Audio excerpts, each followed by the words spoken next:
Great to have you with us tonight, folks. Tremendous determination shown by the president tonight to engage the Congress. I loved it. With a backdrop of 9.1% unemployment and a completely dysfunctional Congress, once again, the president's out there trying to get it done.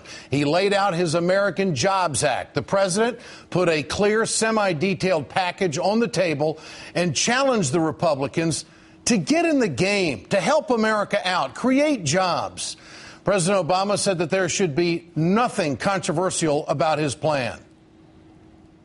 There should be nothing controversial about this piece of legislation. Everything in here is the kind of proposal that's been supported by both Democrats and Republicans, including many who sit here tonight. And everything in this bill will be paid for. Everything.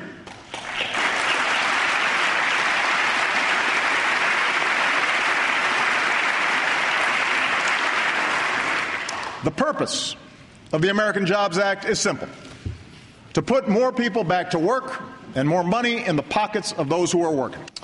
Everything going to be paid for? Well, that means cuts are on the way. We'll get to that in just a moment. Republicans so far have refused to spend a dime to create American jobs. President Obama told them how he plans to pay for his $447 billion package. Here's the other thing I want the American people to know. The American Jobs Act will not add to the deficit. It will be paid for. And here's how.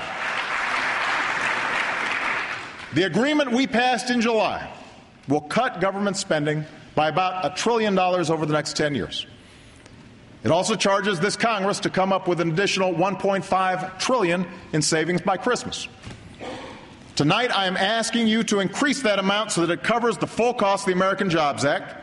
And a week from Monday, I'll be releasing a more ambitious deficit plan, a plan that will not only cover the cost of this jobs bill, but stabilize our debt in the long run. Next up, how does this play with the base? President Obama told Democrats to basically bite the bullet on Medicare and Medicaid and told Republicans rich people need to pay their fair share and sacrifice. Now, I realize there's some in my party who don't think we should make any changes at all to Medicare and Medicaid, and I understand their concerns. But here's the truth.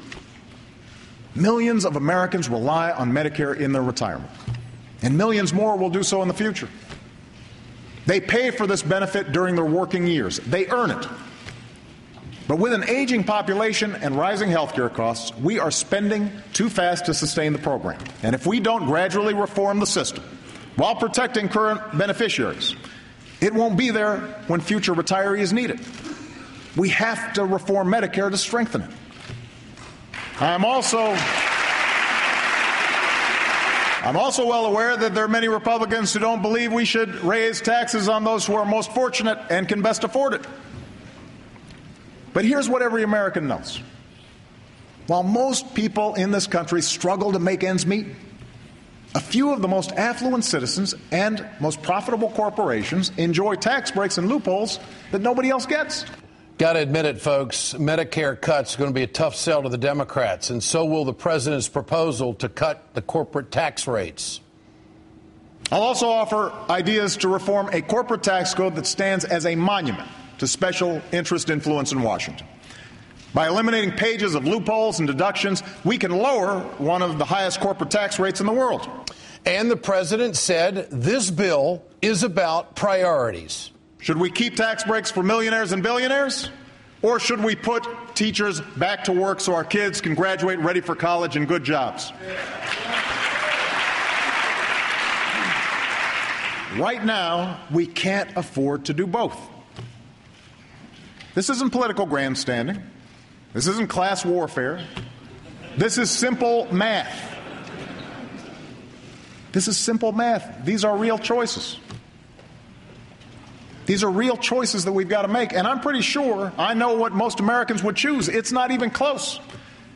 And it's time for us to do what's right for our future. And President Obama warned Congress he will not stand for the repeal of the health care bill, Dodd-Frank, and other consumer protections. The president also drew a line in the sand, which no president's ever done before, on collective bargaining. I reject the idea that we need to ask people to choose between their jobs and their safety. I reject the argument that says for the economy to grow, we have to roll back protections that ban hidden fees by credit card companies, or rules that keep our kids from being exposed to mercury, or laws that prevent the health insurance industry from shortchanging patients. I reject the idea that we have to strip away collective bargaining rights to compete in a global economy. A great response, and deservedly so, because this was the first time an American president on national television has said anything like that about collective bargaining. The president called for the order from the American people. What's guided us from the start of this crisis hasn't been the search for a silver bullet. It's been a commitment to stay at it, to be persistent, to keep trying every new idea that works, and listen to every good proposal, no matter which party comes up with it. Regardless of the arguments we've had in the past, regardless of the arguments we will have in the future, this plan is the right thing to do right now. You should pass it, and I intend to take that message to every corner of this country. So what is the president saying tonight with that statement? Look, it's me versus you if we don't get this done. He's ready to go on the campaign trail. He feels like he has the wind at his back. The American people are out there polling, saying that they want 80% of the Congress replaced. The president could not have been more determined tonight and more to the point about what the priorities of this country need to be at this time. You want to be a party member or you want to be an American? That's what I got from the president tonight. Get your cell phones out. I want to know what you think. Tonight's question: will Republicans put country over politics and support the jobs bill? Text A for yes, text B for no to 622-639. You can always go to our blog and lay a comment there at ed.msnbc.com. We've got the results coming up later on in the show. Joining me now is Vermont Senator, Independent Senator Bernie Sanders. Senator, good to have you with us tonight. You have been undoubtedly a force when it comes for working families and sticking up for what they have got to hold on to in this country. Are you a little nervous about the president tonight talking about Americans having to serve it up and reform Medicare and Medicaid? What do you make of it? Well, the devil is going to be in the details. The question is what kind of reforms the president is talking about. If, for example, in terms of Medicare, we begin negotiating prescription drug prices with the pharmaceutical industry, we can save billions and billions of dollars. Ed, that's a good reform. If he means by that raising the eligibility age to get Medicare from 65 to 67, that's a bad reform. When you talk about health care, we can never forget that our nation spends almost twice as much per person on health care as any other nation does. So we can make a lot of reforms to make our system more cost effective. It shouldn't mean throwing people off of Medicare or raising the eligibility age for Medicare. Senator, it's all about the money, isn't it? I mean, $447 billion that's going to be paid for. That means more cuts are on the way. But yet I didn't hear the president tonight say anything about Iraq and Afghanistan. Right. You want to get to the budget? Go to the wars and end them. What about that? Well, I think you're absolutely right. We have tripled military spending since 1997. We're spending $160 billion a year on the wars in Afghanistan and Iraq. I think it is time to bring the troops home as quickly as possible. It's the right thing to do. We can save substantial sums of money.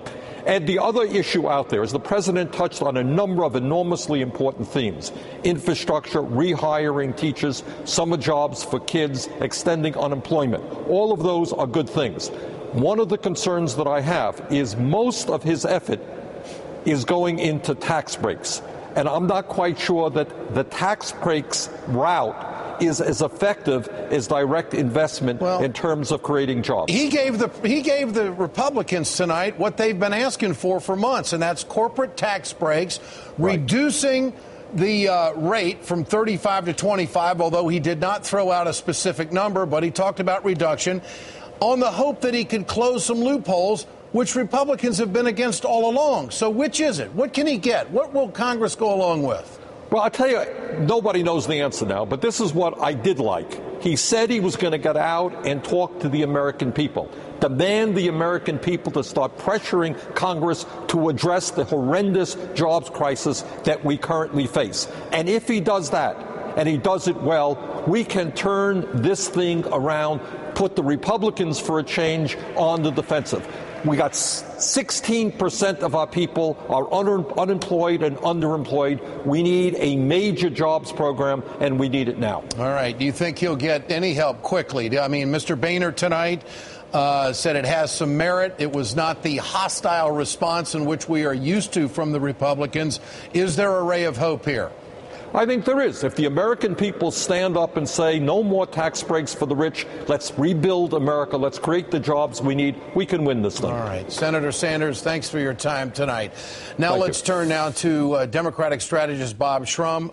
The president says he's going to go on the road and take it to the American people. In fact, the first stop is going to be in Virginia and Ohio to sell this in the backyard of Cantor and Boehner. Well, that's pretty political, isn't it? Yeah, and I think he already took it to the country, because I think this was a speech not to the Congress, really, but to the country. It was passionate. It was plain-spoken and eloquent. Somebody scrubbed all the Washingtonisms out of it.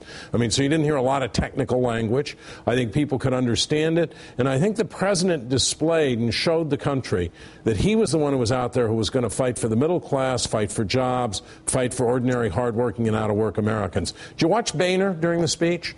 The tans seemed to fade as it went on, because they thought the president was going to underdeliver. He'd raised expectations very high. He delivered tonight. He gave the Republicans a lot tonight, Bob. He told them it was going to be paid for, and it's $447 billion. That's music to the Republican ears. They've been talking about spending cuts all along. Also, the corporate tax rate, he wants to drop that. I mean, wasn't this a good night for Republicans? I don't think it was a good night for Republicans at all, because I think they're now sitting there, and they must have some data, some polling data, showing they've taken on some real water because of what happened during the debt ceiling fight. And they're afraid that they're going to get blamed if the country figures out, and it may be figuring it out, that they see economic ruin as their road to recovery. By the way, on the corporate tax stuff, I think we ought to wait and see the details, because my guess is that in the end, what you'll have is a lowering of the rate and a closing of loopholes in one package. They won't be passed separately. And as a result of that, corporations are actually going to pay more in taxes, and that's going to help pay for this bill. In theory, they hope it will if he can close the loopholes. But if the Republicans don't go along with those loopholes, you won't have a deal. Well, then the rates won't go down either, Ed, and the corporations will be very unhappy with the Republicans. So what do you make of the president saying, and I intend to take this message to every corner of the country? Is he flat out saying, look, we're either going to do this deal or it's going to be you versus me, and I'm ready to run against you? I think that's what he's saying. Look, all along, the White House has said this election's not going to be a referendum. The Republicans want it to be a referendum. Are you unhappy? Do you think the economy's in trouble? Vote against Obama. This president's going to make it a choice. And like Harry Truman, and you know what? He sounded a little bit like Harry Truman. Well, I was going to ask you about tonight. His demeanor tonight. He was forceful. Energy, lots of energy. He was really forceful. And you could see the discomfort on the faces of some of those Republicans. They didn't want to applaud, but there were times when they had to get up and do it. And you could almost sense the relief among the Democrats. The Barack Obama of 2008 was back. He'd taken command of the bully pulpit. Bob Shrum, great to have you with us tonight. Thanks so much. Be here, remember to answer tonight's question there at the bottom of the screen. We want to know what you think. The president spoke passionately about the unemployed tonight. But up next, I'll talk with members of Congress who spent the summer talking directly to jobless Americans. What did this speech mean for them? And Rick Perry says Social Security is a Ponzi scheme. It's red meat for the far right, and now the far right is hungry for more. Jim Moore will be here to talk about that tonight from Texas. You're watching The Ed Show on MSNBC. Stay with us.